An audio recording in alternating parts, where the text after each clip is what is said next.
The clock on the wall was silent. It never ticked, never chimed. But every night something inside Mrs. Kwan's head went off like an alarm. Her eyes would snap open at the same time. 4:02, not 4:01, not 4:03, always 4:02. No sound, no dream, just a sudden sharp feeling of being awake. For 3 nights, it was the same. She'd wake, see the time, and lie perfectly still. The silence in her apartment felt watchful, as if waiting for something. The city outside was quiet. Even her refrigerator seemed to hold its breath.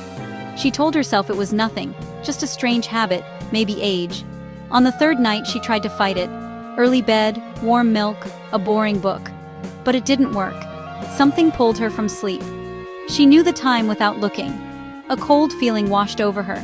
It was a signal, a warning. She finally turned to the clock. 4:02.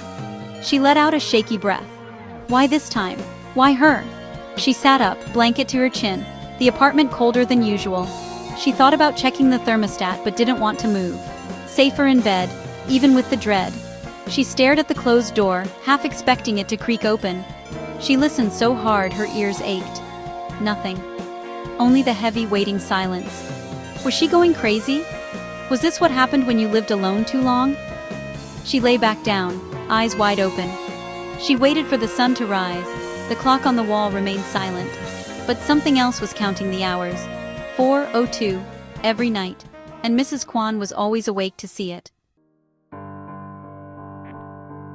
The 4th night was different. The unseen clock in her head went off as usual. 4:02. She closed her eyes, wishing it would stop. Then she heard it, a sharp, sudden sound. Ding-dong, the doorbell. It rang just once, slicing through the silence.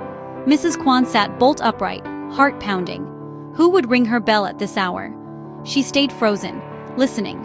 The silence returned, but it was changed. The echo of that single ring hung in the air.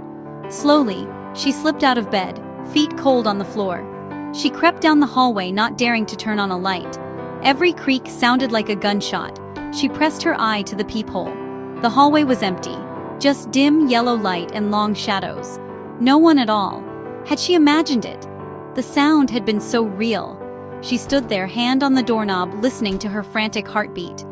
The question lingered. What if it rang again? The next night, Mrs. Kwan didn't try to sleep. She sat in her living room, wrapped in a blanket, watching the clock. She was determined to be awake at 4:02. The minutes crawled by, the silence pressed in. When the clock struck 4:02, she held her breath. Nothing happened. Relief crept in. Then, ding-dong, ding-dong, 2 rings, deliberate, not a mistake, a message. Her relief vanished, replaced by cold terror. She sat frozen, staring at the door. 2 rings. Why 2? Was it a countdown? She thought about calling the police, but what would she say? No, she was on her own. After a long time, she forced herself to stand. Legs weak, she walked to the door. She told herself it was just a wiring problem, but it felt intentional. She reached for the peephole, praying to see nothing. The hallway was empty again. The silence was deeper than before. She backed away, heart pounding. Tomorrow, she knew, it would ring 3 times. She pressed her eye to the peephole. Empty hallway. Again. The same dim light. The same eerie shadows. The emptiness felt wrong. Too still. Too quiet. A chill crawled up her spine. It wasn't a prank. This was something patient.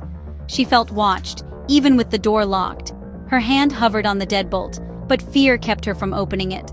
What if something waited just out of sight? She backed away, never turning her back on the door. The door felt fragile now, the only barrier between her and the unknown. She sat down, but safety was gone. Tomorrow, she was sure, it would ring 3 times. The 3rd night, Mrs. Kwan stood by the door, lights off, heart racing. She waited in darkness, back against the wall. 4:02. She braced herself. 1 ring, 2, 3. But the bell never rang. Silence stretched on. Had it stopped? Then, a soft, deliberate scratching at the door.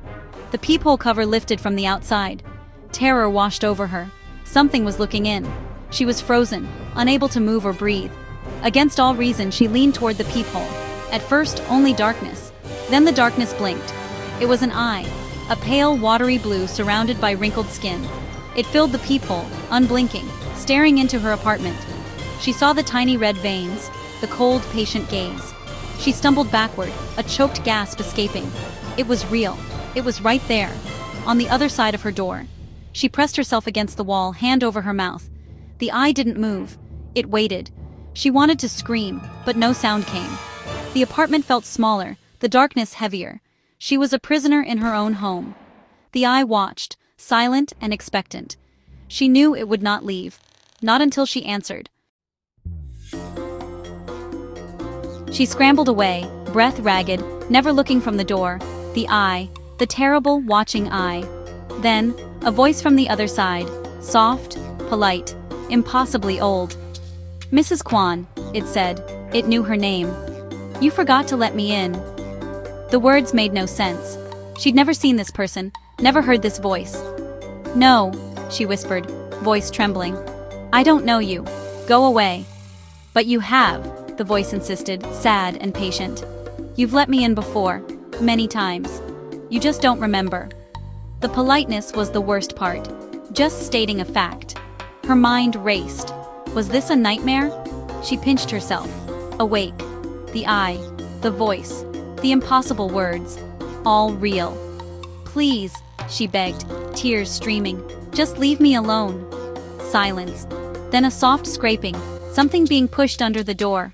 A small white rectangle slid into view. A photograph. She stared at it, paralyzed. The eye was gone, but the photograph remained. It was an invitation. Or a threat. She had to look. She had to know. The apartment was silent, waiting. She reached for the photograph. The photograph lay face down on the floor. Mrs. Kwan stared at it, afraid to touch it. The voice was gone. The eye was gone. But the photograph was real. Curiosity won. She picked it up, hands shaking. She turned it over and gasped. It was her, standing in her living room, smiling at the camera. But she was not alone. Behind her, a tall, thin shadow figure loomed, faceless, arm draped over her shoulder. In the photo, she looked happy, like she belonged with it. The sight made her sick. This picture had never been taken. She would have remembered. But the living room was hers. The lamp, the rug, everything matched. She dropped the photo. It landed face up. The smiling woman and the shadow stared up at her. A memory she didn't have. A past that wasn't hers. The photograph was a lie that felt like the truth. Her hands shook. Her mind reeled. The apartment felt colder, smaller. She was not alone. The shadow was waiting. As she stared at the photograph, the doorbell rang again. Not one ring or two or three. One long, piercing sound. Ding dong! It filled the apartment, vibrating in her bones. It was a command. Open the door. She clapped her hands over her ears, but the sound was inside her head. The ringing stopped. Silence crashed down. She lowered her hands, trembling. Then the voice returned, no longer polite, but cold and sharp. "It's 4:02, it said, right outside her door, but also inside her mind. The words were a judgment, not a question. The voice was the clock that had woken her, the thing in the photograph, the shadow waiting to come in. "You're late." The words hung in the air. Mrs. Kwan stared at the door, knowing the night was just beginning again. The clock on the wall was silent, but something else was counting the hours.